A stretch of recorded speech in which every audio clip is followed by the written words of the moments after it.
सोलापूर जिया news परिवर्तनाची लाट. ओळखलात का? मी आज सावित्रीबाई ज्योतिराव फुले, सातारा जिल्ह्यातील खंडाळा तालुक्यातील नायगावच्या खंडोजी नेवसे पाटलांची मी कन्या. अवघ्या 9व्या वर्षी ज्योतिराव फुले नावाच्या माणसाशी माझं लग्न झालं. हळूहळू मला कळायला लागलं की ज्या माणसाशी माझं लग्न झालं ना, तो एक साधा माणूस नाही, तर या जगाला उजाळ देणारा एक रात्री सूर्यच आहे. त्या काळी बायाने उमरा ओलांडण्याची पद्धत नव्हती. बाईच्या जातीनं आपण बरं आपलं घर बरं आणि घरातली माणसं.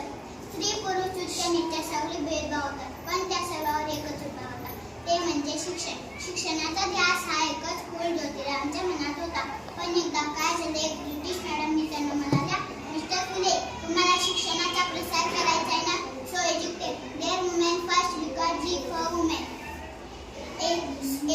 Educated so house will educate. पण तुम्ही माणसं वुमेनला घराच्या बाहेरच पडायला देत नाही. So bad mister Phule. झालं ते आले माझ्याकडे. 1 जानेवारी 1848 ला पुण्यातील भिडेवाड्यात आम्ही पहिली शाळा सुरू केली आणि पहिली शिक्षिका मुख्याध्यापिका सुद्धा. शाळेत जाताना चिखल फेकलं, मिसळण केलं, शेण मारलं, ते मिसळण केलं, चुकलं, मिसळण केलं. आता माझ्या सहनशक्तीचा अंतच झाला होता. आणि अशानं एक व्यक्ती माझ्यासमोर येऊन म्हणतो, असेच स्त्री बायकांना शिकवत आमच्या 18 शाळा झाल्या.